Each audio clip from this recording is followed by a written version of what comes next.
Good Saturday morning and welcome to another edition of the award-winning Outdoors with Larry Ray. Brought to you proudly by the Tennessee Wildlife Resources Agency. Now, here's your host, Larry Ray. Hey, good Saturday morning. Welcome to this special edition of Outdoors with Larry Ray. And is it special? Why is it special today? Happy birthday to you. Happy birthday to you.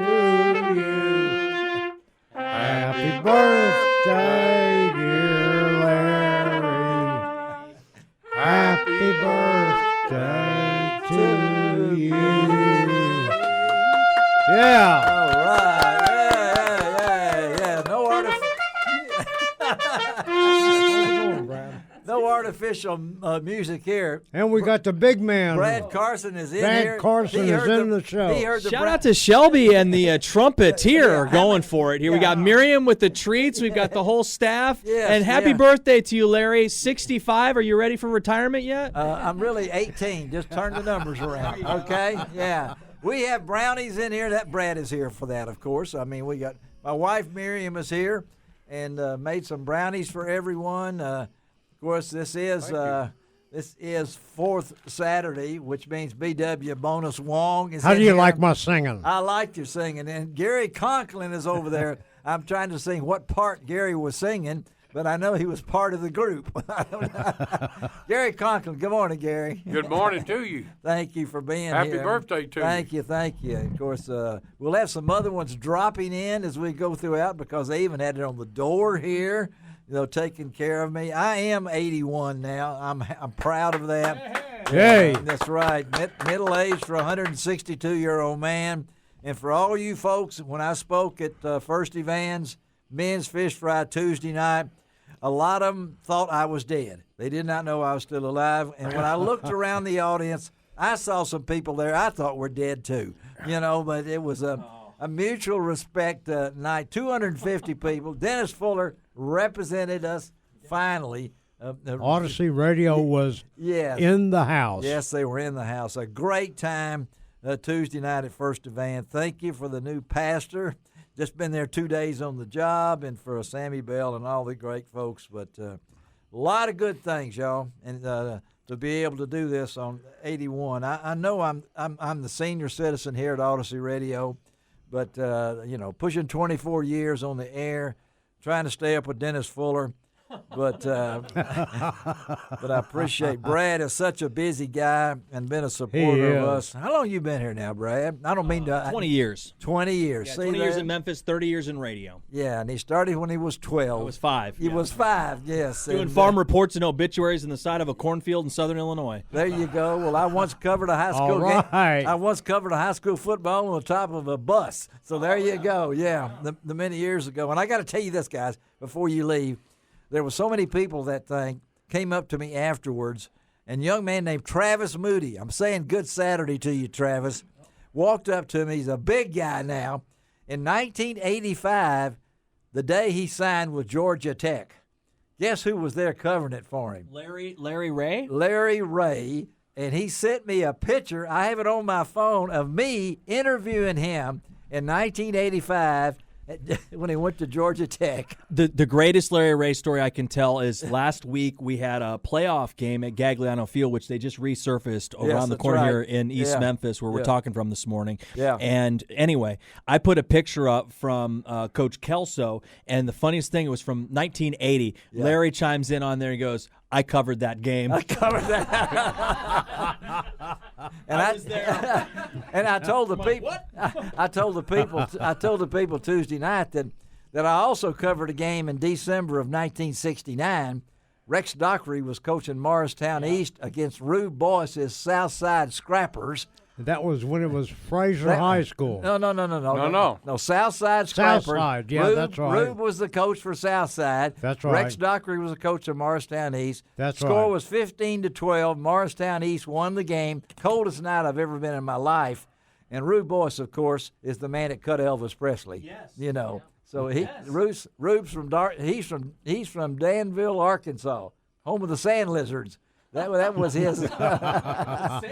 That's their nickname in Danville. Didn't Rube Boyce coach at Westside also? Oh, yes, sir, he did. He coached at Westside, coached at Humes when Elvis was there. That's right. You know, and he told Elvis to stick to the guitar. But that game was the very first high school state football championship, and I was there. But a lot of things. We can spend time. But anyway, 81 years, the Lord's blessed me, and I'm happy to be doing what I'm doing here every week for you folks in Memphis on AM 790 every Saturday morning from 9 to 10:30.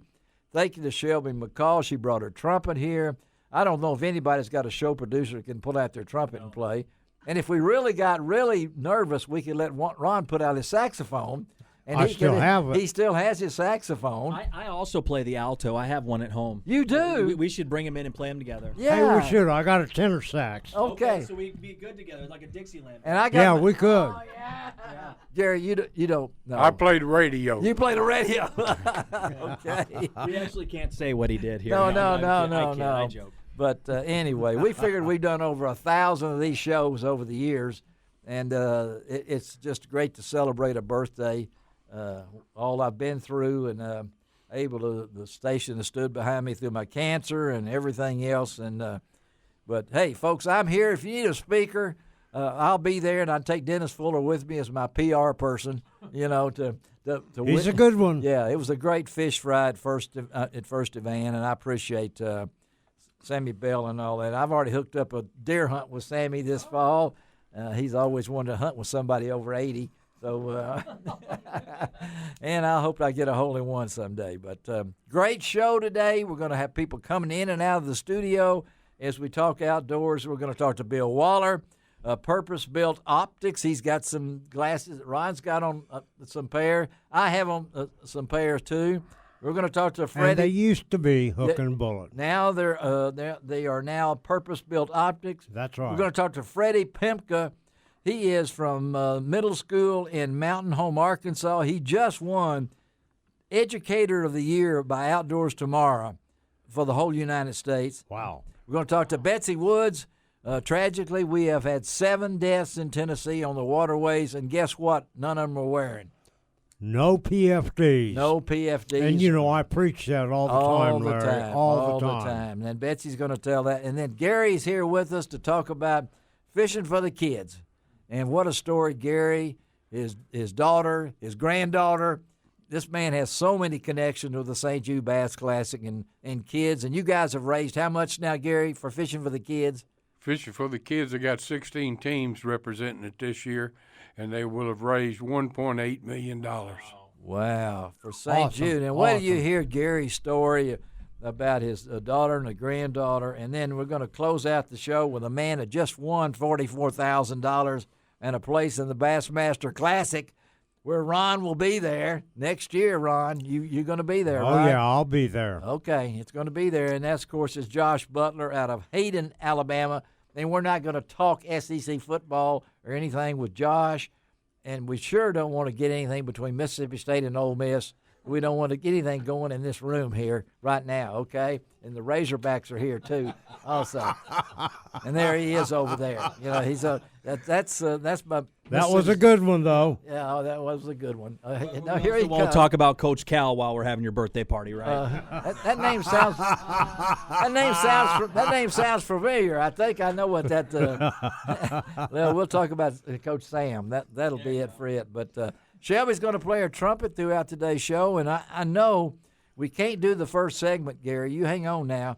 And Ron, and my wife is here. Is she still over there? Yes, she is. There she is. And thank you so much for those delicious these brownies. Yeah, making brownies. And they'll be taken up very nicely, I know, before it. But the only thing everybody asked me on the first segment of this show when Ron's here, you know what it is.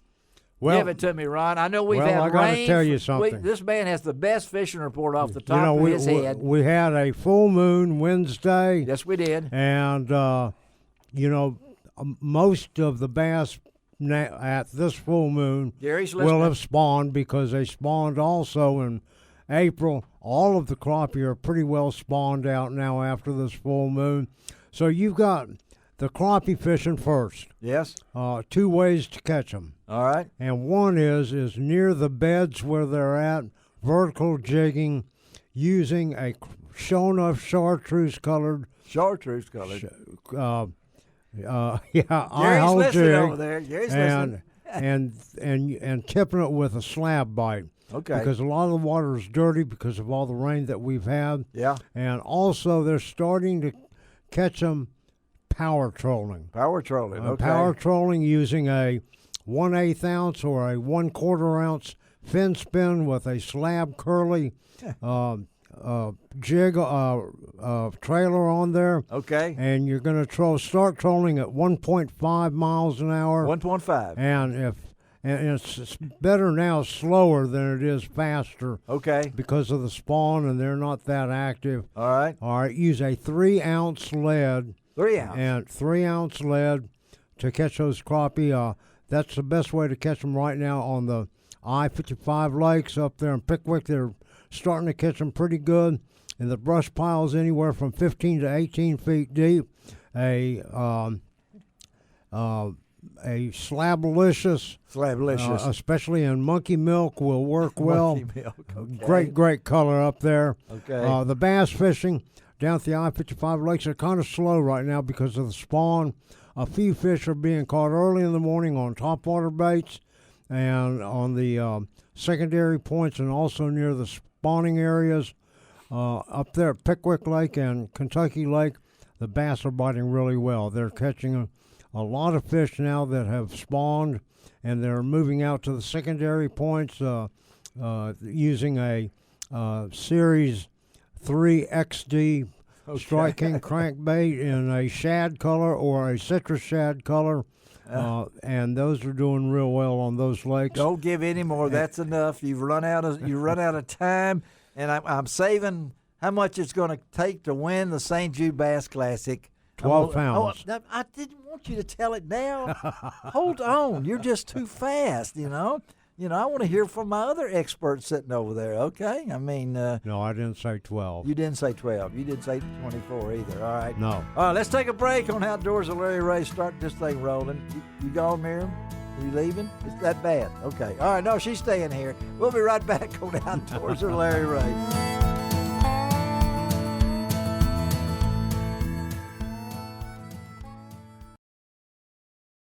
Welcome back to Outdoors with Larry Ray on ESPN 790 AM. Brought to you proudly by the Tennessee Wildlife and Resources Agency.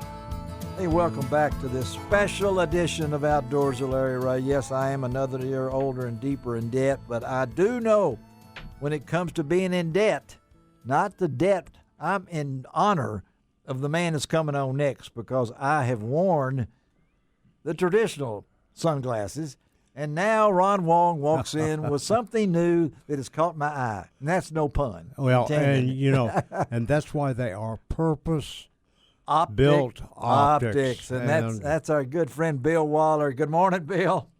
Good morning to you both, and thank you for having me. I appreciate it. Always Happy good. Birthday to you. Thank you, buddy. Birthday. They're always a special when you get to be my age here, but appreciate you being on. Appreciate Ron setting this up, transitioning from, a lot of us know the Hook and Bullet name. That's been a very successful thing. You guys have been around, I think, since 2017, if I'm not right. I may be mistaken. That's right.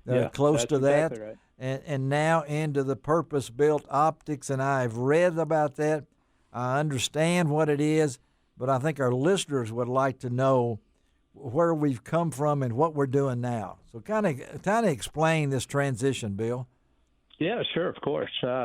So we were always Hook and Bullet purpose-built optics, and what we decided to do was lead with the purpose-built because we felt like it better described what we're trying to do. So yeah, we're trying to break the mold from traditional sunglasses, Larry. We're using the same technology that we've been using for the last 30 years. Yeah. And while everything in the whole industry has been evolving, I mean, you look at your boat and go from bow to stern, and you can see everything on it has really evolved. And what hasn't evolved is our sunglass technology, our lenses. Yes. So yeah. Mm-hmm. Yeah, so we stepped back. We developed a lens that we call Spectra Lock. Yes. And what we're doing is we're have two things that we're really focusing on, and that's the color balance and contrast. And those two things have really been overlooked. Color balance is where we can manipulate what you see through a lens, the colors you see. So we're accentuating some colors, we're muting other colors. And then contrast, the contrast that's the way camouflage works, and that's the way everything in outdoors, fish, animals, everything is created with natural camouflage. And what we're trying to do is bust that apart so we can see the fish, we can see the animals, we can see the things that we're out there to see. So that's what we're doing. That's what purpose-built optics is. Well, they are. I will tell you, and you guys offer a myriad of different colors of lenses, you know, to go on a lot of different frames. Talk a little bit about the different kinds of lenses that are available now. You bet, Ron. So what we're doing is we divided it into 5 pursuits, is what we call it. 5 different categories. And what that is, it's your freshwater, it's your offshore, inshore and flats, your electronics, and then your hunting and shooting glasses. Yes. Yeah. And what we're doing, when you say a myriad of colors, you're right, but it's not the color that's the out-facing color. That's the mirror on a lens, and that really doesn't affect what you're seeing. That's In fact, I could put a blue mirror or a red mirror or a gold mirror on your sunglasses. Yeah. And you could, when you put them on, you can't tell me the difference. No, that's right. So what we're talking about when we talk about the color of a lens, we're talking about how we do that color balance manipulation, where we're talking about how we allow certain light colors into the lens, and how we mute other light colors. So we're not trying to create a cartoon, but what we're trying to create is the best visual picture of a particular environment. Well, and that has a lot to do with early in the morning, sunshiny day or a cloudy day, and those kind of things. Yeah, 100%. It sure does. We call that visible light transmission. That's the amount of light that you can get through a lens. Mm-hmm. And you got, when I read this, I know your technology is still evolving the way you guys have done this, because I remember 80% of everything we perceive comes through our eyes, making the sight connection to the surroundings. And I know that you said that's like taking just because the glasses look cool, that's like taking a Snoopy pole to a Marlin fight. Well said, Larry. Well said. That's exactly right. And that's what this is, folks. You can be cool, but if your eyes are not being protected correctly, and these guys, with what Bill and his company has done, has put the technology into cool sunglasses. That's exactly right. And you bring up a good point there. There's what we call table stakes. There's a certain amount of table stakes that every premium sunglasses company has. That's clarity and UV protection and reducing eye fatigue. Yeah. Everybody does that. But what we're doing is we're taking it a step further, and we're looking at how can we truly improve. If 80% of everything you perceive comes through your eyes, how can we take advantage of that? That's right. That's what we're really looking to do. Yeah. And how important are your eyes? Okay, tell me. Well, first of all, you can't replace them or repair them. No, you can't. And the name itself, Purpose-Built Optics. And I know that just probably came to you in a dream during the night or over a steak dinner or something like this. But, tell us how that, because, we're familiar with the hook and bullet. But this means, I think it stands more for your technology than what you guys are doing. We created a partnership with Zeiss. You're probably familiar with them. Oh, yeah. That's what I wanted you to bring out. Yeah. Yeah. So we created a partnership with them, and what we're doing is like I said, we're trying to manipulate the colors, and we're using a lot of this very leading AI technology that Zeiss has. Yeah, you hear it everywhere. Yes, and it really is coming forth. And what we're doing is we're able to manipulate these lenses to a degree that we never have been before. So, from our standpoint, we hit it at the right time, and we partnered with the right company. And what it did is it really has made a difference in what we can offer to to our consumers. And you got your 5 pursuits you mentioned there, and one of those is shooting glasses. I know that's one of the fastest growing sports when it comes down to it.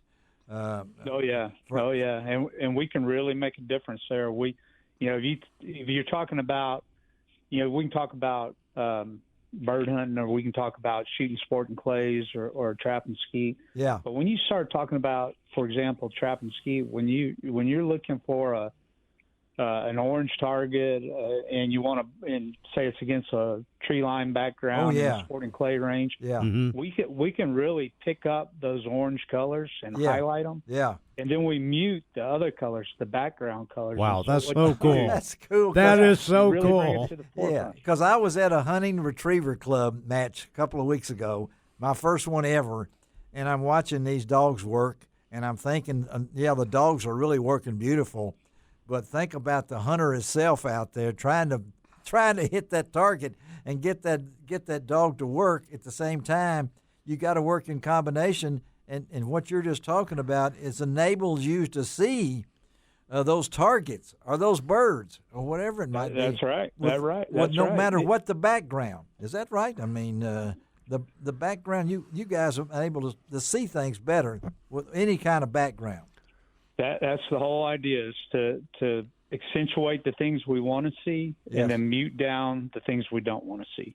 Now, you guys have a lot of different frames that you offer too. Yeah, I've looked about at how many different kind of frames can somebody pick from? Yeah. No, we have a frame for every face, so that's right. And it's a good point, Ron, and you know it as well as I do. I've got kind of a larger head. Mm-hmm. Now we're not. Now Ron does not have the big head. No. That's why I have to use his aviator types. Yeah, that's right. But what we try to do is and we're adding to it always. We have 4 new frames in the works right now. But the idea is that when you put on a frame, it's like putting on a pair of shoes. If you remember back in the old days when people actually fitted you for that's a shoe. Right. Yeah. That's what we're trying to do. And we do a tremendous amount of shows and stuff where we can work one-on-one with the individuals to find a frame that really fits their face the best way. So the idea is, if I'm out on the water for 8 hours in a day, or 10 hours in a day, or 4 hours in a day, I don't even want to feel those glasses. I want them to feel like they're not even there, and that I'm getting all the benefit from them, but they're not weighting me down. They're not putting any kind of indentations on my eye, on my nose, or any of that. I want it to be extremely comfortable, and a good fit is where all that starts. And again, we're talking to Bill Waller, our good friend Bill Waller of Purpose Built Optics. And Bill, I know a lot of our folks are saying, where does this guy come from? I mean, did he graduate from the eye school? I mean, is he an eye doctor or something like that? But I know I was so glad to get to meet you at the Legends of the Outdoors, and now you can put a face to things.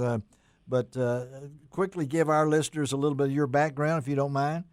Yeah, I have a technology and engineering background, and I did graduate from high school, and then I did graduate from college finally, and much to everyone's surprise. No. But I spent a lifetime in technology, but more importantly, I spent a lifetime on the water. There you go. Yeah, that's what I wanted you to say. Yeah. Yeah, and I fished professionally for a good while. Yes, you did. Yeah, and that was a learning curve for me. And I used, and that's kind of back to the beginning of this story, is when I found out that, heck, I'm wearing the same lenses today that I was wearing 25 years ago. Yeah. And so that's why we started this company, to try to evolve the technology, and we were very lucky in getting a partnership with Zeiss and being able to do that. Yeah, you speaking that name. And I know, Ron, we got to get you out of here, but Ron, what's that question you always ask, Ron?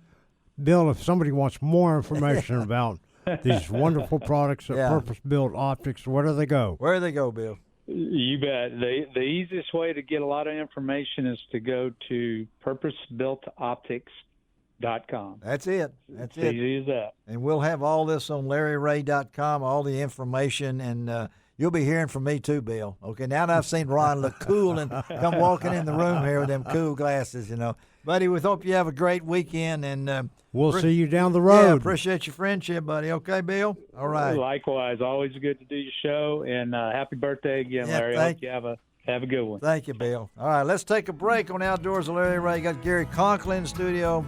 Somebody named Wong goes over too.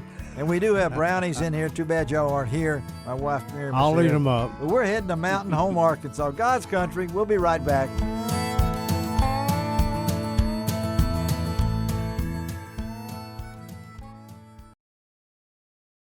Welcome back to Outdoors with Larry Ray on ESPN 790 AM. Brought to you proudly by the Tennessee Wildlife and Resources Agency.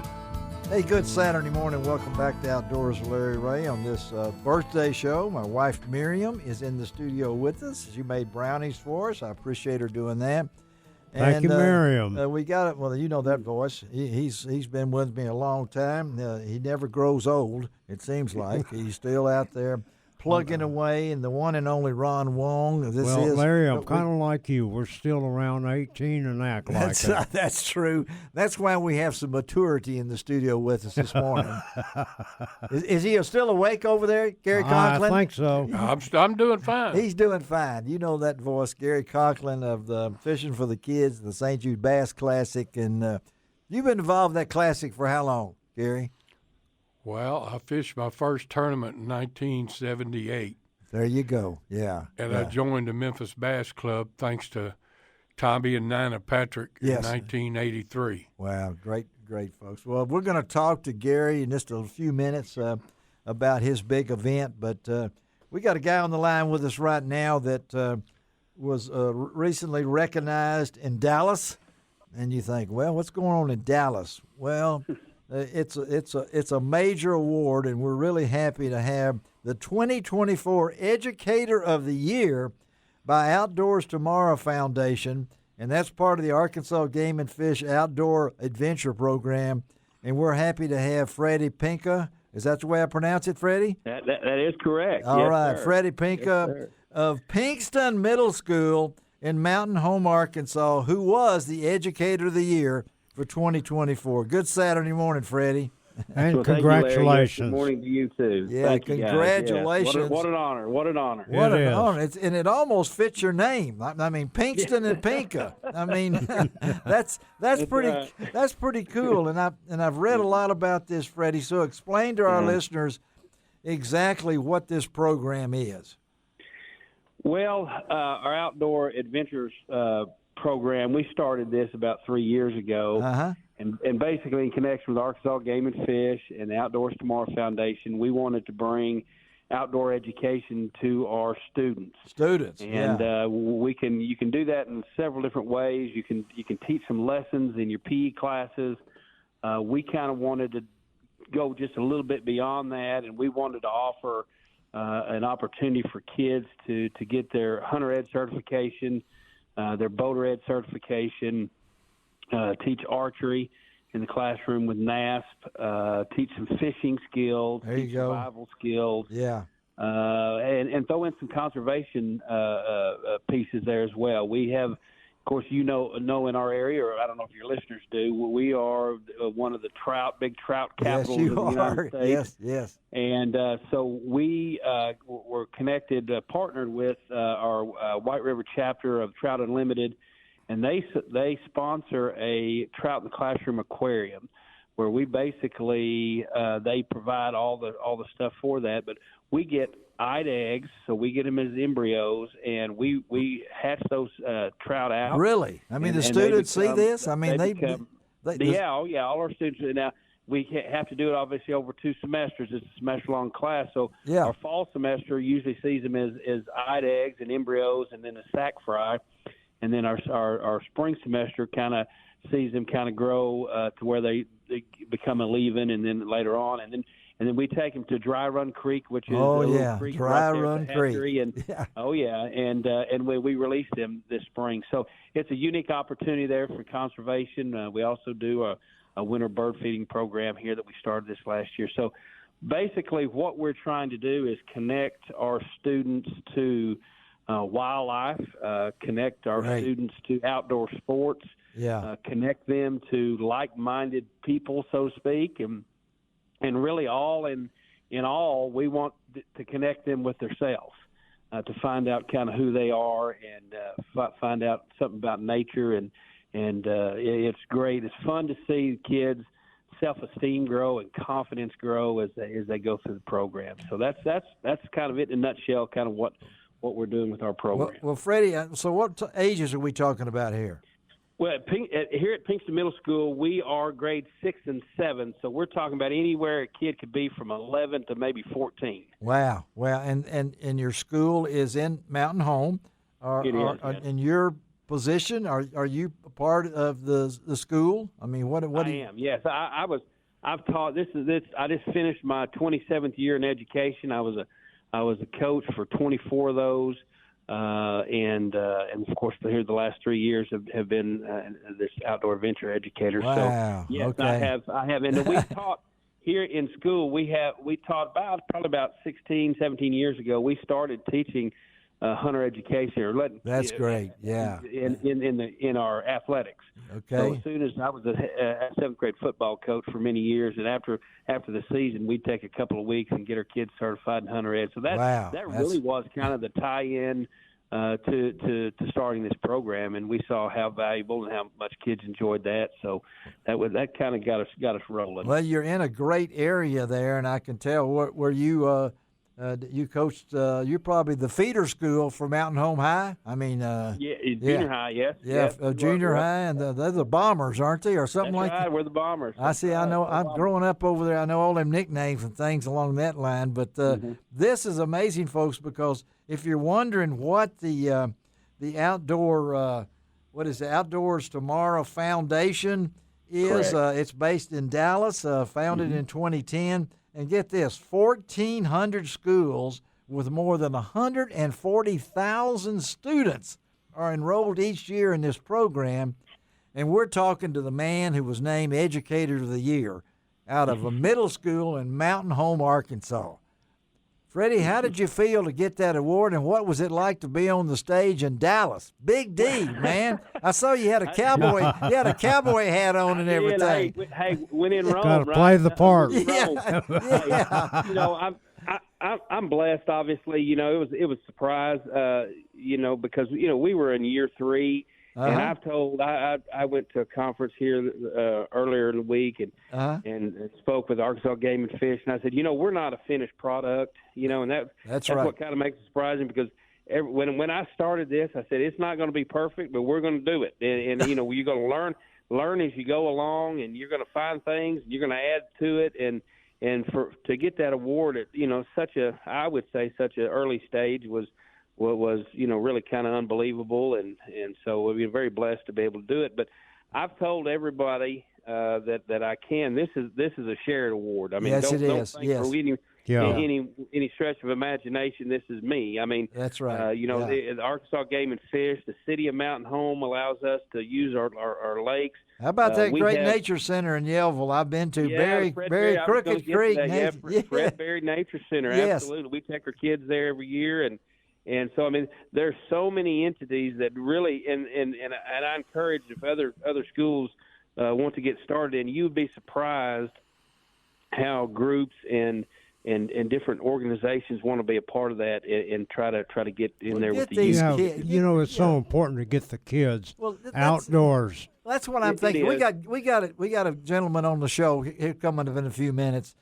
He does a thing for St. Jude Children's Research Hospital. It's called Fishing for the Kids. Oh, yeah. And they raise – just tell me again, Gary, how much money have y'all raised in that fishing program? In 13 years, we've raised $1.8 million. For kids at St. Jude. Yeah. So I got to believe when you get – do they just call you up and say, hey, Freddie, you just won this award? I mean, how does that work? And you drop the phone and say – oh, you got the right Freddie here? I mean, what's the reaction when you realize that you just, something that's got over 140,000 kids involved, and they're coming to Mountain Home, Arkansas? I would like to tell you I took it in stride, really good. But, it's overwhelming, because I really didn't. I mean, there was a application process and, and everything had it nominated. There was a lady, and I'd like to mention her, Terry Garner, the Outdoor Tomorrow Foundation, and Terry is well known here. I mean, her and her husband fish at Little Red River. Yes, that's right. I've heard the name. Yeah, and they fish up here, and she actually came through and said, I'd like to come see your class. Well, we just so happened to be, in our fishing unit, and we were practicing with our little backyard bass, casting game. There you go. Oh, that's cool. So she comes in and she says, man, you need to apply for that Teacher of the Year thing. I said, come on. Like, no, I mean, it's, we're just, here in Mount Home. I mean, Right. And she said, no, I think, she said, I'm going to recommend you for it. Of course, she sent the stuff, and I contemplated whether to do it or not. My wife said, yeah, absolutely. Go for it, man. So, when the wife says you're going to do it, oh, anyway, so. And then, of course, we found out, that what an honor! News, what an honor! And you didn't do this for any accolades, any awards. No, that's what it's. You do it because it's something that you enjoy. You have a passion. 27 years in education with kids, and to do that. I know how.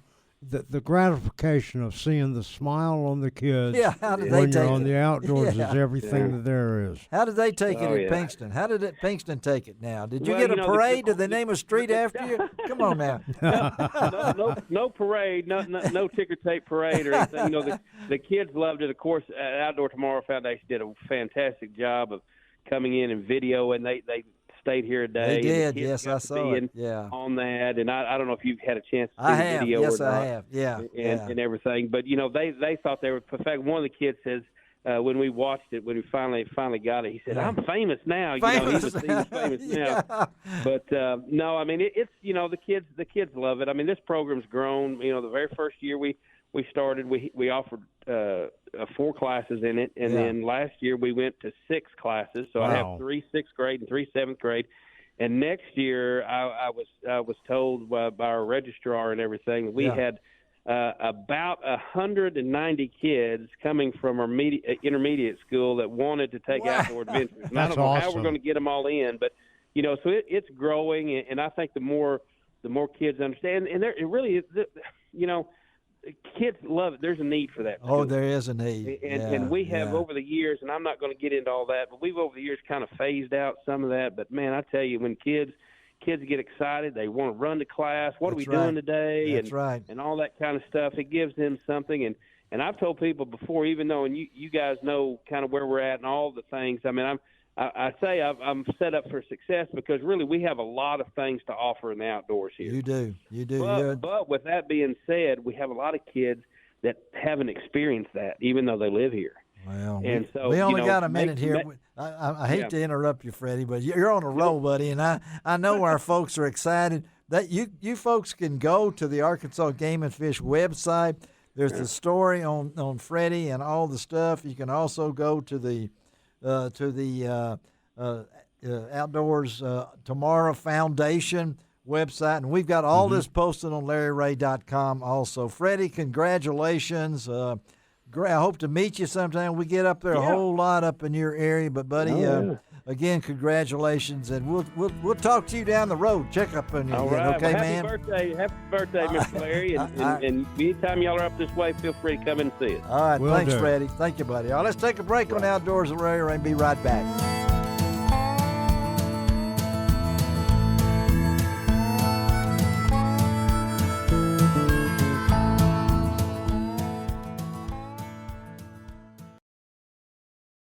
Welcome back to Outdoors with Larry Ray on ESPN 790 AM. Brought to you proudly by the Tennessee Wildlife and Resources Agency. A good Saturday morning. Welcome back to Outdoors with Larry Ray on this birthday edition of Outdoors with Larry Ray. And who better to help celebrate my birthday is my brother by another mother over there, my friend Ron Wong. Hey, good morning again, everybody. We go back a long happy ways. Birthday again, Larry. Thank you. Ron came in bearing gifts, and something that's going to hit my sweet tooth over there, I think, when I get through here. And came in wearing a shirt my wife wants to take off of him and give to me. So we'll have to work on that. See, I wear a medium. You wear a large. Well, yeah. But I wear a medium now. Yeah. Well, I wear a large just to get to spread out a little bit here. But hey, we're gonna talk to this young lady.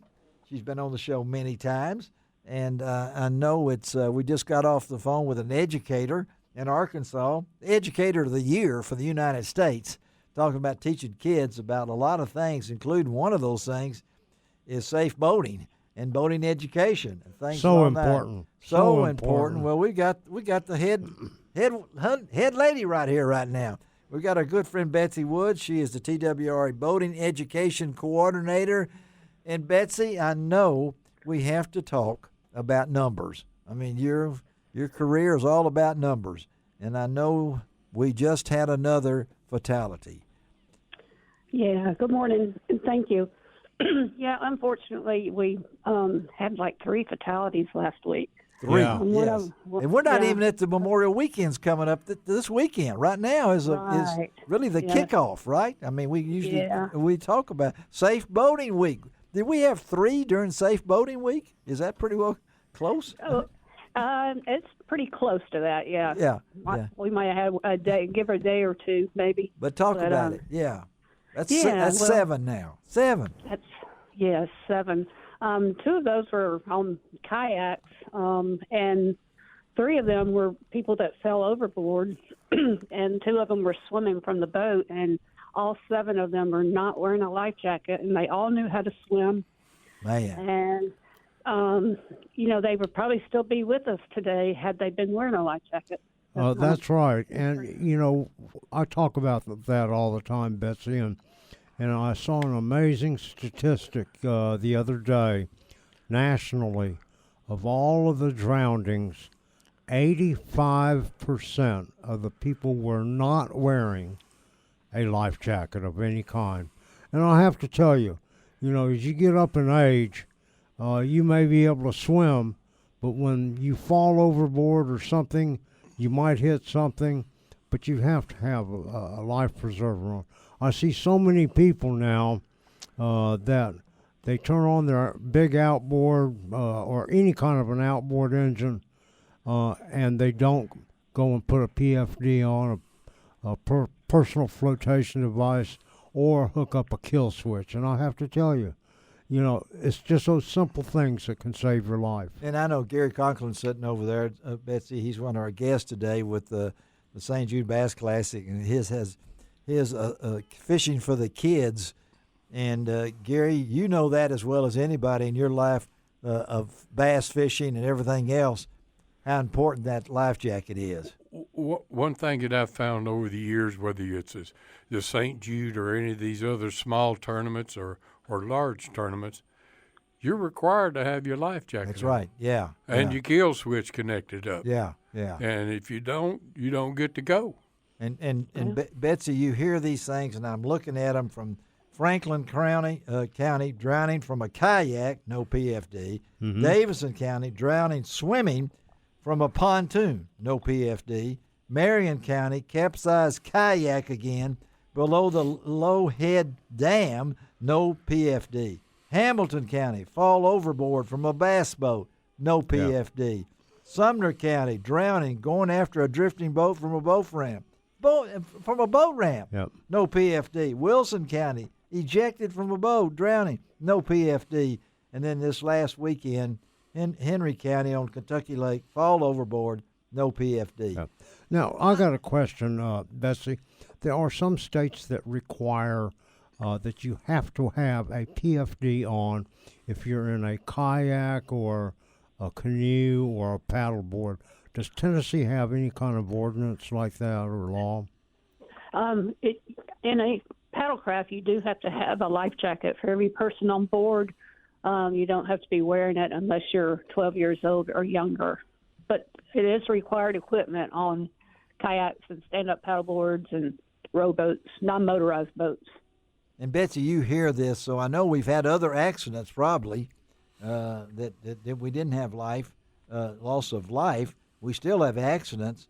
And this weekend, and particularly this weekend, Memorial Weekend, which really is the kickoff. It's hard to believe we got 7, and we're just now to this Memorial Weekend. How many did we have last year, Betsy?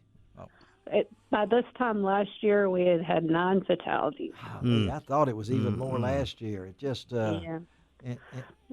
and you've been doing this a long time. How many years now, Betsy? I got to ask you that. Well, let's see. It's 27. 27 years, and you've been preaching this.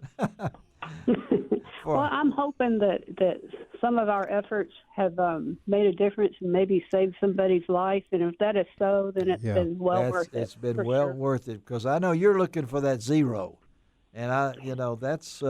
I think we all are looking for that. You're absolutely right, because Larry. The families that have had these happen to them.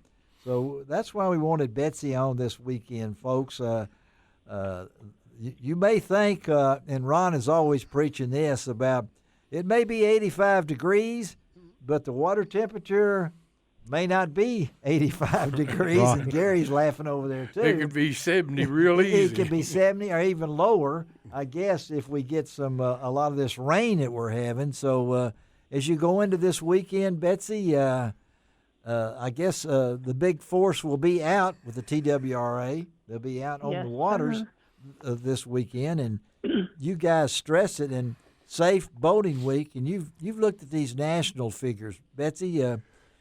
What does it look like nationally? How do we compare to other states? Are we? Is this just? Well, we used to, back when I first started my career, Tennessee ranked 5th in the nation for the most number of people that drown in boating accidents. Wow. And that's where our efforts really started, urging the wear of the inflatables. Yeah. But and then we got out of the top 5. I think we were even out of the top 10, which is good. But I think we've slipped back down to at least in the top 10. Well, our state we're noted for the lakes. We're noted for our lakes. A lot of lakes fishing. Throughout, and we're such a long state. I mean, it's closer to Washington, D.C. from Bristol than it is from Bristol to Memphis. And, here's the thing about it. There are so many PFDs that are out there now that are so comfortable, even in hot weather. Yes. Yeah. And, there's not a good reason to not wear a PFD. Yeah, it's not like the old days when we threw those cushions. I know that as I grow older, my balance isn't what it is. Really? My reflexes aren't what they are. Yeah. But I do now wear my PFD almost 100% of the time while I'm fishing. Because it's safe, but it's comfortable now. You can actually not even know it's on. Yeah, I forget about it. Yeah, with these new, and Betsy's been here in the studio when we've done this and pulled the plug, and we all thought we were I think part you of got Mary a picture Poppins. of me getting inflated. All going to the ceiling. We're all inflated and everything like that. I'm wondering, what is the numbers compared to lakes, compared to rivers that people drown? Yeah, it's all over the place. There's not one particular area. It's just. Of course, we got so many rivers at Kentucky Lake or Pickwick, are those and small ponds. Yeah, you're not gonna. That even happens there. I don't know where some of these. Hard to kind of distinguish that because like Pickwick Lake is really a river. Yeah. And now the kayak boom, and we've talked about Cumberland that. Lake is you could go into areas in a kayak that you can't go anyplace else. But those little creeks. Yes. They're getting in those little creeks. Yes. And hit a stump. Well, what I was making reference to, moving water versus still water. Yeah. Moving. Yeah. I would think moving water, but now.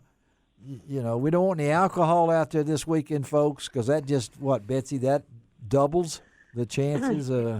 Triples. Alcohol, it's not a good mix when you're boating because you get fatigued anyway without drinking. Once you add a alcohol mix to that, it can be really bad news. And when it's hot, alcohol will dehydrate your body. Yeah. Correct. Not good for you. And we know, folks, this weekend, this is, I don't know which one's bigger, July 4th, Labor Day, or this weekend, but I think there'll be a lot of people on the water, and our lakes are high. We've had a lot of rain. You might not be able to see things under the water, submerged, unless you have some purpose-built optics on. Yeah, you might right. not see some things. Speed, Betsy, does that enter this? Well, Speed, just pay attention to what's going on around you. If there's a lot of stuff going on around you, don't go fast. Yeah, right. At nighttime, if it's dark, you slow it down some. And that's a good point, Larry. On approaching boats, yeah, two boats going heading toward with a each 250 other. Mercury on the back. What is the proper etiquette? The proper etiquette if you're meeting head-on motorboats is to early on turn to the starboard or the right side and pass port to port. Mm-hmm. Okay, all right. So there are rules, even though there isn't no center line or anything. Yeah. We call it giveaway boats. Your right. boat's a giveaway boat. That means you got to make a maneuver to get away and try to do it early on and watch your wake if you're doing. You don't want your wake to harm anybody or cause any damage. And your jet skis. I mean, this is the coming out party for them. That's those rules apply to them also, right? Right, Betsy, they sure do. They sure do. And you could go buy a jet ski on Friday and you're in the water the next day. Safe boating courses are out there, right, Betsy? Let's take these things. They are, yes. Let's stress that. So people want to get more information. They want to take a safe boating class. They can go to the tnwildlife.org, can't they, Betsy, and navigate through there and find it? Or They can get on the boating education page in your neck of the woods, click on West Tennessee, and everything that's available is listed by county. All right, Betsy Woods, thank you. Always good to talk to you, Betsy. You have a great holiday weekend. Okay. All right. You have a good birthday. Thank you. I've already had one. We'll talk to you. Thank you. All right. Thank you. All right. Let's take a break Betsy. on Outdoors with Larry Ray, and we're going to talk some fishing. We're going to wake Gary Conklin up over there. It's time, Gary. Get ready. We'll be right back.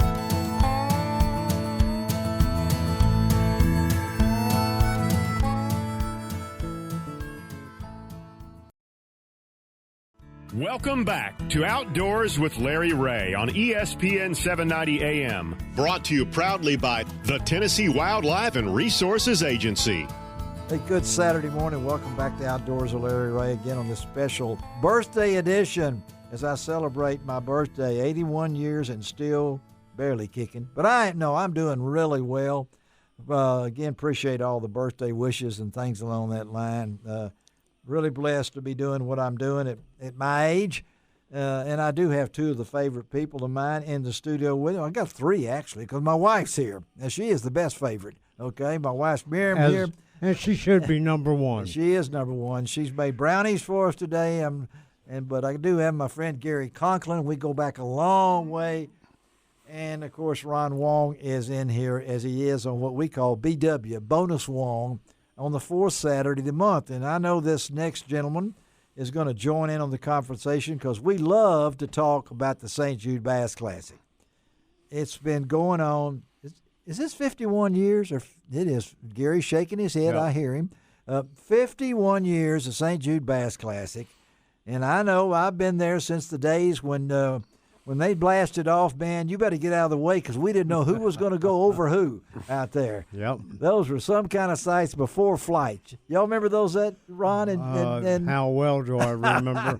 Yeah. Lining up across the Sardis Lake Dam. Yes, yeah. Flares on each end. Yes, in the dark. And when the flare went off, you took off. You really took off, and some people didn't take off. And if you didn't take off, you got pushed off. I've spent 34 wonderful years fishing that tournament, and I got to tell you, my first tournaments were back in 75. 1975 or 1875. Yeah, all of the above. Well, this next guest, he's a whippersnapper, we think, but he's also got a love for the St. Jude Bass Classic, and so I've got Gary Conklin and I got Ron Wong, the only two-time winner of the St. Jude Bass Classic, did it by himself. I don't know if a lot of you folks know that. I don't think he played his saxophone when he was fishing, though. No. But I've also got Jimmy Washam with us this morning, one of our favorite people local bass angler, pro bass angler, and Jimmy's going to be the MC. I'm not going to be able to make it down there this year. I know Jimmy's going to do a great job, but first of all, good morning, Jimmy. Good morning, Mr. Larry. How you doing? I'm doing great on my birthday, but I appreciate you stepping forward to doing this. So let's kind of correlate this between, I'm not going to say the young and the old. I'm sure not going to say the young and the beautiful or whatever it might be. But let's hold on just a minute, Jimmy, and we're going to get to you. But Gary Conklin, buddy, you've got we tell this story every year. What does this tournament mean to you, Gary Conklin? And don't get to crying on me like you usually do, okay? I mean, well, I'll tell you how I got started in it. Nina Patrick worked for me in the prep department. I was in the printing industry, and she said, "I'm working on this entry form. Do you mind?" And I said, "What's the entry form for?" She said, "The St. Jude Bass Classic." Yeah. I said, "Really?" Yeah. And I said, "Why do you do that?" And she knew that my daughter was sick and in St. Jude at that time. Yes, your daughter Cammie. Tell Cammie, the story here. Cammie was in St. Jude. Yeah. And she said, "So your daughter will have a place to go." Oh. Well. Wow. I've never forgot that. No. Next thing you know, I'm invited to join the Memphis Bass Club, which at that particular time had a cutoff of 200 members. 200 members, a cutoff. Yeah, they had a waiting list. Had a waiting list. Yeah. And the way the tournament used to work is a couple of weeks before around the tournament, you didn't pick your partner. You were a boater and a no-boater. That's right. You were drawn. Yes, you were drawn. Yeah. And you used to meet at the Hungry Fisherman over there off been there, done that. Yeah. Yep. Yeah. Been there, done Sycamore that. View over there. Yeah. You listen to this now, Jimmy. Now you're going to know Cliff this history Shreves now. was the manager. Yeah, there. he was. Yeah. That one weekend, I think it was usually on a Saturday night. You can imagine there's 600 people. 600 people. 300 boaters and 300 non-boaters that are going to get matched up and everything. And what they did was they told you who you're going to fish with, and here's his phone number. And your daughter was in St. Jude at that time? They capped it at 350 boats at that time. Yeah. Capped it. And there was more than 300 people. Okay, now we got to move on here because I know that we're going to get Jimmy, but I'm saying the close association between these two guys, Ron Wong and Gary Conklin, is that he joined the Memphis Bass Club. He heard from Nina Patrick, and I know that Patrick name was great with the club. And your daughter, Cammie, affiliated with St. Jude. It was close to your heart. And then you got involved, and you fished in this tournament. You ended up fishing with we got to move because you ended up fishing with your daughter in the tournament. In the last 6-7 years, my partner has been my daughter. That's right. Yep. And one year we were out there, and I noticed she's on her phone. And I happened to look, and she was texting. She was actually keeping score between me and her who was catching fish. She had Cammie 2 and Gary 1. And I said, okay, that's the way it is. But your association came through the love of the hospital. Right. Through Cammie's being in. How long was she in, Gary? She was in there on her 19th birthday, not 19th birthday, 13th birthday. Okay. And following January, we had second look surgery. And she, the hospital itself meant so much to you, and then to evolve.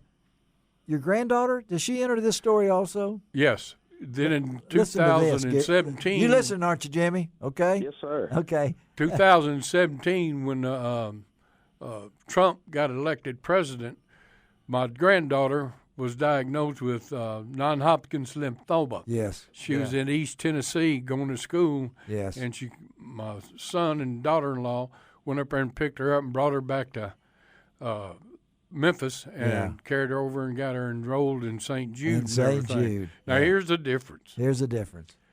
I forget how many thousands of patients there are in between my daughter going in 1983 and my granddaughter in 2017. Yes. When Reagan was diagnosed, not Reagan, I'm sorry, Madison was diagnosed, said, Maddie, you have this. Yeah. We'll have you cured in 4 months. 4 months.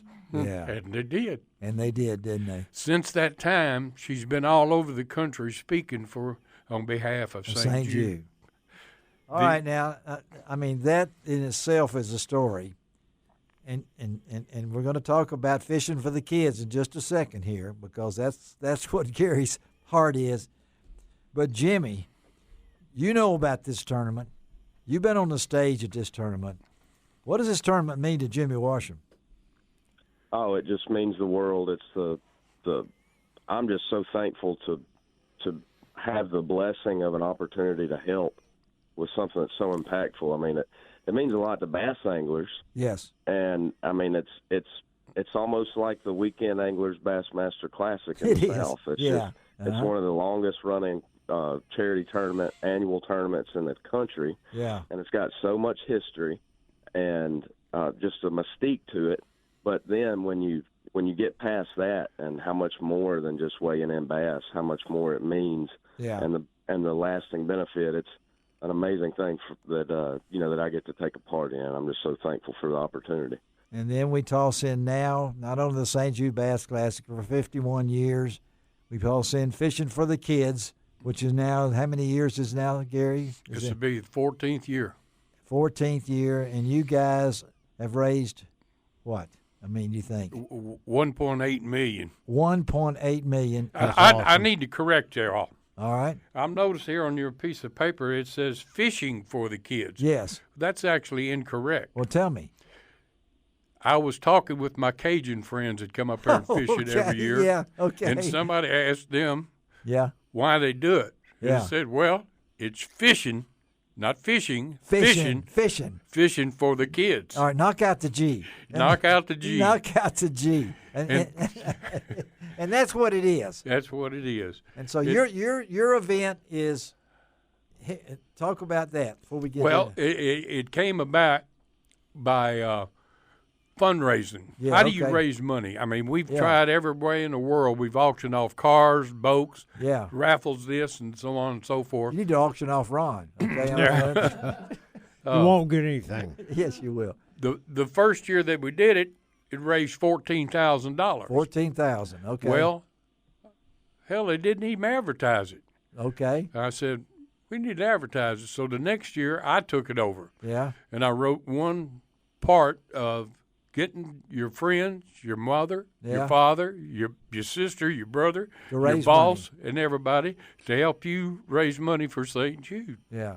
As it turned out, we chose to take the top 20 boats, 1 through 20. Yeah. Whoever raised the most money, you get boat number 1. Ah, okay. And that has worked out exceptionally. You know, it's a lot easier the more you got working in your favor than to be by yourself doing it. Yeah. And I got to go ahead. Consequently, over the last 13, 14 years, there's been 20 people every year that make me look awful good. Because they raise money. Because they raise the money. And there's one gentleman who was number 1 last year and the year before and the year before that. Yeah. Is a local man. Yeah. He fundraises the whole year round. That's what he does. Yeah. And what a gentleman. He'll be number 1 again. And he'll be number 1 again. Can you give us an idea of how much? He raised $21,000. Wow. That's by himself, and he does it year round because of his love. Not for recognition or anything like that? No, sir. No. Where he does it is even more amazing. He's from Winona, Mississippi. Think population 4,000. 4,000. Winona, Mississippi. I know where Winona is. The interstate used to end there, if I'm not mistaken. No, that's right. And you know, Jimmy, and I know your family goes back with the St. Jude tournament because your dad and I fished together. We were partners for several numbers of years. 4, 5, 6 years. Uh-huh. Yep. Sure enough. We'll talk about that because you had to be pretty young during all this, Jimmy. I mean, you were when your daddy was fishing. I mean, you and explain to our listeners what you do now, Jimmy. Yes, sir. Currently, I'm a Bassmaster angler. I'm competing in the Bassmaster Open Series. There you go, folks. This is not no rookie here. You know, I mean, we just got a couple of minutes. I want to talk to Jimmy about this because if you steps on that stage, Jimmy, you're really taking responsibility, buddy, because that's an event, and it'll happen at Engineers Point. I know, just like it always does. Pictures will be on Outdoors with Larry Ray. Ron will be down there. Yeah. Jimmy will be up there. Outdoors.com. Raising money and telling things like that. And I got the impression last year. I've been up here with Jimmy, another Jimmy one time. We both he had on his regular blonde hair. I had on a Jimmy Houston wig. And Dan showed up, and he didn't know which one was which. But it's a responsibility. Jimmy, I just wanted to thank you, buddy, for agreeing to be the MC again. You did a great job last year, and I know you will again this year. But Jimmy, is this the third or fourth year that you've done it? You know, I would have to go back. It's at least the fourth. I think it's the fourth. Yeah, they drug me down there last year, and I think I lost the money for them. You know, I know. I mean, do you remember how you got involved in it, Jimmy? You only got 1 minute here now, Gary. I mean, tell him. Yeah. I don't remember exactly. You know, Gary? Just, yeah, I know. How did he get involved, Gary? Before we let him go. Me and him were doing a radio show with David Best, and I said, "Well, here's an opportunity." I talked to David, and I said, "Jimmy, are you interested in being the MC for the St. Jude?"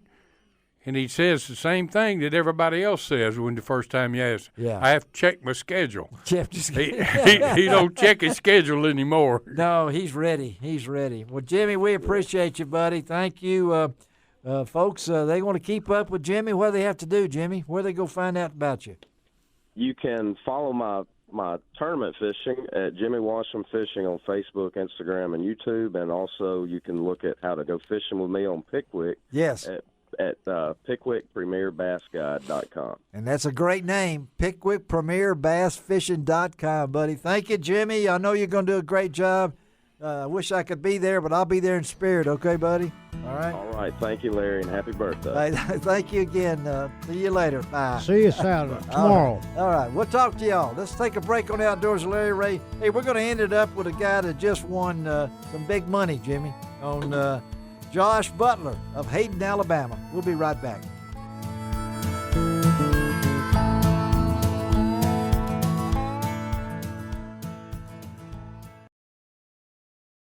Welcome back to Outdoors with Larry Ray on ESPN 790 AM. Brought to you proudly by the Tennessee Wildlife and Resources Agency.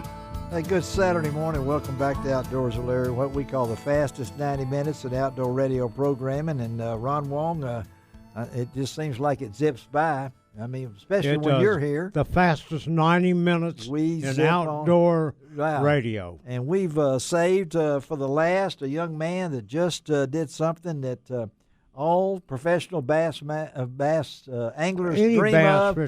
Wire-to-wire victory. Now, that doesn't... for a BASS Open. Yes. And what did he get for this? What does he earn? Well, he earned, first of all, a lot of money. But more importantly... Yes. A place in the Bassmaster Classic. And that's Josh Butler out of Hayden, Alabama. Good morning, Josh. Good morning. How y'all doing? We're doing great. And since early May, man, have you come down to earth? Do you realize what this has meant to your career yet?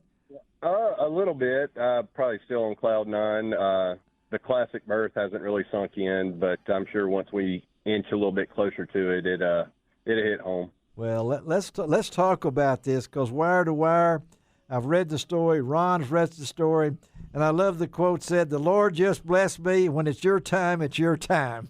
And anybody can come up with a 7-pound, 13-ounce kicker fish. That's a huge fish for the Coastal River. That's a huge fish. So talk about the big win at the Bassmaster Open there on Logan Martin Lake early in this month. Yeah, I mean, it's just really special to me. It's a special place. It's got a lot of history there. A lot of great tournament wins in the past, but nothing tops this. Yeah. And, I mean, this tournament, it just seems like everything just went my way. The first morning, hour and a half in to catch that 713. Hour and a half in. Did y'all hear that? Now, he just said the first hour and a half in, he lands a 713, which ends up being the tournament's biggest bass, largest bass. Gets him some more money. So that I mean, golly, that's a good way to start a tournament off. I got to tell you. Yeah. But you also weighed in the heaviest bag of fish during the whole tournament by anybody. Yeah. On that first day, which was your kickstart to the wire-to-wire finish. Tell our listeners how you did that. Yeah. Yeah, I mean, started out in the morning. There was a little bit of shad spawn going on, and I started close to the ramp, didn't really catch anything, then ran upriver to try to fill my limit out with a bunch of 1.5 pound, 2 pound spots. Mm-hmm. I was just going down the bank, and halfway back to the boat, I was about to reel a spinnerbait back in, and she locked it up and came straight out of the water and got the juices flowing and got my hands on her and didn't make a cast for 10 minutes because I couldn't believe it. I mean, it was straight unicorn of a fish. I mean, it just don't happen on the Coosa. Fish there for the last 10, 12 years. And probably the biggest fish I've caught before that is probably a 6-pounder on that lake. And well, did you know this? I mean, when you hooked it, I mean, what was going through your mind is this was a game changer? I mean, oh yeah, I thought it was a 10-pounder when she came out of the water. Oh, I had you did? eyeballs on her like $50. I mean, I knew she was a giant. And then once I got my hands on her, I just screamed, hollered, and I mean, I didn't have a co-angler in the boat, so I didn't have anybody didn't have really a co-angler in the boat. Well, and see, a lot of anglers, especially in the Memphis Mid-South area, what they don't realize is the bass in a river system like the Coosa River system, because there's always so much current that they don't really get big, but they get short and fat. Short and fat is what they do. I mean, you look at the spotted bass they catch and those kind of things. But a good river bass, and it's almost like fishing a Mississippi River oxbow. You don't catch any big fish. Yeah. You catch a lot of football fish is what I call football fish. And we're not going to talk Alabama football with Josh, okay? And we're not going to get into that. But I know that kind of kick-started a 19-7 first day for you. Yeah. But that still puts you up there, and you got 2 more days to go. And I know you said that this was kind of like a blessing, everything that you were doing. The first day of practice, you said, I didn't do well at all. And then this comes up, and you put all your eggs in that upriver basket.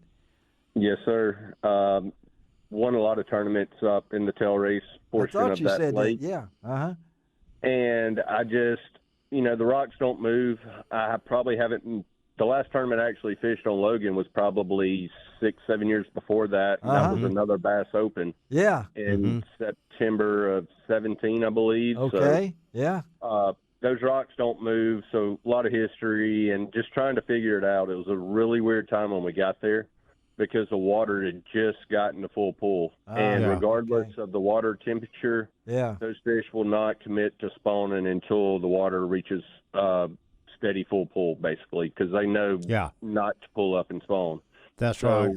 We had a shad spawn going on. The bass were spawning, and it happened really quick. There was bluegill spawning. I mean, there was anything and everything imaginable was going down, and it was changing by the second. And my history with the place, I just kept bouncing around, trying different things, and I caught them basically different every single day of the tournament, and it was local knowledge was definitely key on that. What's interesting to me, and it would be to a lot of our listeners, Josh, is that you used a 3/16 ounce shaky head, and you also used a Nico rig. There you go. Senko. Yeah. Now you're fishing current.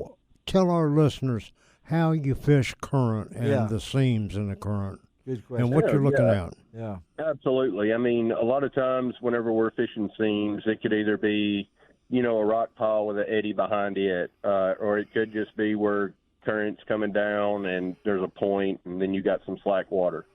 in my case, I was catching them in a current seam, and I was sitting in slack water throwing to the edge, and Really? you throw up. Yeah. And I was drifting my bait down through there, and there was one little bitty rock pile about the size of the boat, and they were sitting on it, and I fished it in practice, never caught any fish. I think the fish were spawning, and it just so happens they got done, and then once they got done, they moved wanted out to eat. They wanted to eat. And again, we're talking to Josh Butler of Hayden, Alabama, about his wire-to-wire victory at the Bassmaster Open on Logan Martin Lake. And I know, Josh, I look up here. Are you still in the paving business? I am. Actually. What is this tournament? This tournament ought to pave the way for you. I mean, I'm hoping so. I'm not using that as a pun, but this how important was this win for your career? It meant a lot. A little bit of validation. Not that me personally I need it, but it definitely helped. Because you made the switch into the Opens now. That is correct. This year, and I fished the other side, and just wasn't feeling it over there, so I had to come to bass. I mean, it felt like home, even though I haven't fished a lot of events with bass. Yeah. I mean, every kid's dream growing up, that's really big into fishing is to fish the Bassmaster Classic and to roll through the stage and possibly win a classic one day. Yeah. And I couldn't do that over there, so. So you came back where, and there's so many of you guys from Alabama in this. I mean, Larry, you're right. There's so many Alabama guys, and I know one guy that's made a switch also. Yeah, that'll probably be in the Classic next year. His name is Jordan Lee, of course. Yes, of course, Jordan. Absolutely. Yes, absolutely. And I mean, I think about all you guys there in Alabama, but Josh, what is your plan for the rest of the year? What's now going that on? I know you have to fish all of the. You're not in the EQ, the elite. You're in the elite qualifier. Yeah. Okay. There you go. Yeah. So you're fishing all 9 tournaments this year. Yes, sir. Well, that's a step and forward. And what's your next one? Well, tell us about what's next for you. Yeah, we're going to Lake Eufaula in Oklahoma, not Alabama, but going to Oklahoma and fishing Lake Eufaula, I think the 3rd week of June, so roughly about a month out, and that's the next tournament. I mean, that's where my focus is. Logan was great, grand, wonderful, but that's behind us now, so we're looking forward, not behind us, and we got to figure out a way to go catch them at Eufaula. It's a stingy. Well, fishery. Now, it's going to you're be going fishing. from clear water, flowing water, a current, to if it rains before the tournament there in Oklahoma, it turns Tornado into Alley there, buddy. Come on, man, if it's going to rain. That and the rain, it muddies that water up really quick. Are you doing any kind of practicing in dirty water just in case? I'm not. I'm not really worried about what it is right now. I'll start looking at conditions a little bit closer. I know it's flooded as of right now. Yes, it is. 3.5 foot up. Yeah. But, right now I'm just really doing map study, just trying to figure out techniques, areas of the lake, feel my way around, Google Earth. You could do it right now. And I know that Ron always tells me you got some great sponsors. I'm looking at it here, Josh. You can't do without those sponsors, and Ron Wong has taught me that very much. And I know this means a lot for not only you, but your sponsors who back you, right? Oh, absolutely. I definitely couldn't do it without them. And, that's just what makes us go. I mean, without them, we wouldn't be out there to able to chase this dream. And I couldn't thank them enough. I mean, I got a lot of great ones. I mean, you've been Butler Contractors, Mill It Up, Phoenix Boats, Sea Clear Power, Power Pole, Laurent. You got them, buddy. Mercury. You still with Phoenix Boats? Are you still with Phoenix Boats? Yes, sir. Yeah. Yes, well, sir. I know that, and I'm sure Lacey's happy too. And how old's your daughter, Jesselyn? How old is she? She's 15. Okay. 15. Does she understands it too, I'm sure. Absolutely. Yeah. We got a few seconds left, Josh. Yeah. If somebody wants to follow you, how do they do that? Yes. Yeah, you can go to Instagram, follow me on my page, Josh Butler Fishing, and Facebook. It's Josh Butler Pro Angler there, and reach out. I'll be glad to answer anybody's questions, and appreciate y'all following along on this journey. Yes, Josh. All We'll right. be sure to keep up. We got your number now, okay? Thanks to I'll see you at the Classic. Anytime. All right, buddy. Have a great weekend, forward to okay? All right. Thank you. You too. All right. All right. All right, let Bye-bye. me quickly tell you about next week's show. We'll be back in regular saddle. Ron might drop in if I can get him to. Al Norlaker of Cast Kings is going to be talking about him. Mike Webb of the NRA is going to be in here. He's Johnny fun. McFarland's coming in to talk about quail forever. Yep. And, of course, my trumpet lady here, who only played 2 songs. I did not get to play my song. You'll have to play it next week, okay? Bring the trumpet again, Shelby. Okay. Ron, thank you, buddy. Thank you. Happy birthday again. Miriam's over there. Say something, Miriam. Say something in the microphone. Tell everybody. There she goes. There she is. All right. We got to get out of here. Ron, what do we do? It doesn't cost an extra cent to be a good sport. And what else, Ron? God bless the USA.